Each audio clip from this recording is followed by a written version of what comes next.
Hello dears, നമ്മളിന്ന് നല്ല അടിപൊളിയായിട്ടുള്ളൊരു കേക്കാട്ടോ തയ്യാറാക്കുന്നത്. മുട്ടയും പാലൊന്നും ചേർക്കാത്ത ടേസ്റ്റ് ആയിട്ടുള്ളൊരു കേക്കാണ്. അപ്പോൾ വീഡിയോ ഇഷ്ടപ്പെടുകയാണെങ്കിൽ സപ്പോർട്ട് ചെയ്യണേ. അപ്പോൾ ആദ്യം നമുക്ക് കേക്ക് സെറ്റ് ചെയ്ത് വെക്കാനുള്ള പാത്രം റെഡിയാക്കാം. അപ്പോൾ ഈ പാത്രമായിട്ട് നമ്മൾ കേക്ക് സെറ്റ് ചെയ്യണത്. അപ്പോൾ ആദ്യം അതിൻ്റെ ഉള്ളിൽ കുറച്ച് ഓയിൽ സ്പ്രെഡ് ചെയ്ത് കൊടുത്തിട്ടുണ്ട്. ഇനി അതിനുള്ളിൽ കുറച്ച് മൈദപ്പൊടി തൂവി കൊടുക്കുകയാണ്. അപ്പോൾ എങ്ങനെ ചെയ്യണം എന്താ വെച്ചാൽ കേക്ക് അടിയിൽ ഒട്ടിപ്പിടിക്കാതിരിക്കാനും പെട്ടെന്ന് വിട്ട് പോരാനും വേണ്ടിയിട്ടാണ്. അല്ലെങ്കിൽ ബട്ടർ പേപ്പർ വെച്ചെടുത്താലും മതി. അപ്പോൾ ഞാനിവിടെ മറ്റൊരു ബൗളിലേക്ക് ഒരു 3/4 കപ്പ് ചൂടുവെള്ളമാട്ടോ ഒഴിച്ചെടുക്കുന്നത്. അത്യാവശ്യം നല്ല ചൂടുള്ള വെള്ളമാണ്.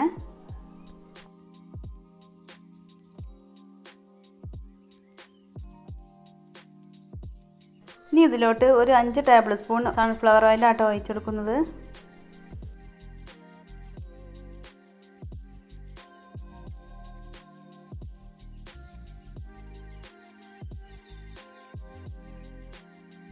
ഇനി ഒരു 3/4 കപ്പ് പഞ്ചസാര ഇട്ട് കൊടുക്കാം.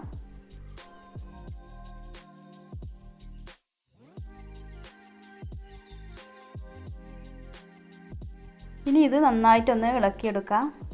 അപ്പോൾ പഞ്ചസാര ചേർത്ത് കൊടുക്കുമ്പോൾ പഞ്ചസാര പൊടിച്ച് വേണം കേട്ടോ ചേർത്ത് കൊടുക്കാൻ. അപ്പോൾ പെട്ടെന്ന് അരിഞ്ഞ് വരും. പിന്നെ ചൂടുവെള്ളമാണല്ലോ നമ്മൾ ചേർത്തിട്ടുള്ളത്. ഇനി ഇതിലോട്ട് ഒരു 3/4 ടീസ്പൂൺ വാനില എസൻസ് ആട്ടോ ചേർക്കുന്നത്.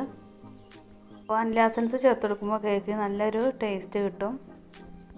കേക്കിൻ്റെ ഒരു മണമൊക്കെ കിട്ടാൻ വേണ്ടിയിട്ടാട്ടോ. ഇനി ഇത് നന്നായിട്ടൊന്ന് ഇളക്കി യോജിപ്പിച്ചെടുക്കാം.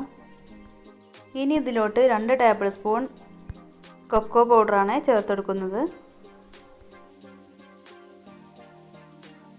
ഇനി നന്നായി യോജിപ്പിച്ചെടുക്കാം.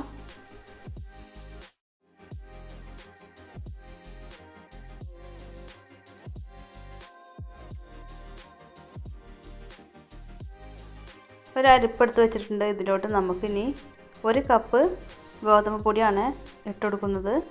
നമ്മൾ വെള്ളമൊക്കെ അളന്നെടുത്ത അതേ കപ്പിന് തന്നെ ആണ് എടുത്തിട്ടുള്ളത്.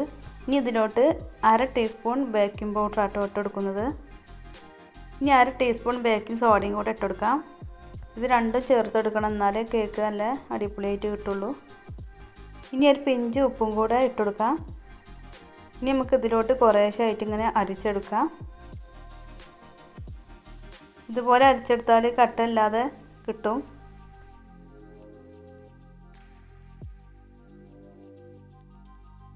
ഇനി ഇത് സാവധാനത്തിലൊന്ന് ഇളക്കി യോജിപ്പിച്ചെടുക്കാം.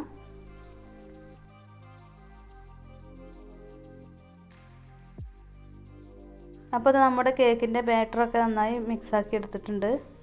ഇനി നമുക്ക് കേക്ക് ബേക്ക് ചെയ്യാൻ വേണ്ടിയിട്ട് പാത്രത്തിലേക്ക് ഒഴിച്ചു കൊടുക്കാം. ഇനി ഇതിൽ ബബിൾസൊക്കെ പോകാൻ വേണ്ടിയിട്ടൊന്ന് തട്ടി കൊടുക്കട്ടോ. ഒരു പിന്നോണ്ടോ എന്താ ഉണ്ടെങ്കിലും ഇതുപോലെ ഒന്ന് ഇളക്കി കൊടുക്കും ചെയ്യാം. അപ്പോൾ ഞാൻ കേക്ക് ബേക്ക് ചെയ്യാൻ വെക്കുന്നത് ഇതേപോലെ ഒരു കുക്കറിലാട്ടോ. അപ്പോൾ ഇതിൻ്റെ ഉള്ളിൽ ഞാൻ സ്റ്റീലിൻ്റെ ഒരു റിങ് വെച്ചിട്ടുണ്ട്. ഇനി ഇതിൻ്റെ മുകളിലായിട്ട് കേക്ക് ബേക്ക് ചെയ്യാൻ വെക്കാം. കുക്കർ നന്നായി ചൂടാക്കിയതിന് ശേഷമാണ് വെച്ചെടുക്കാൻ. എന്നിട്ടൊരു 30 മിനിറ്റ് മീഡിയം ഫ്ലെയിമിലിട്ട് ബേക്ക് ചെയ്തെടുക്കാം. ഒരു 20 മിനിറ്റൊക്കെ ആകുമ്പോൾ തന്നെ ഒന്ന് ചെക്ക് ചെയ്ത് നോക്കിക്കോണ്ടി.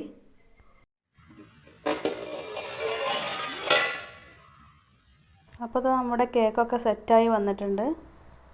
കേക്കിൻ്റെ മുകൾ ഭാഗം ചെറുതായിട്ട് വിളിച്ച് വന്നിട്ടുണ്ട്. എന്നാലും അടിപൊളി ടേസ്റ്റ് തന്നെയാണ് കേട്ടോ. അപ്പോൾ മറ്റൊരു വീഡിയോയിൽ കാണാം. Okay, thank you.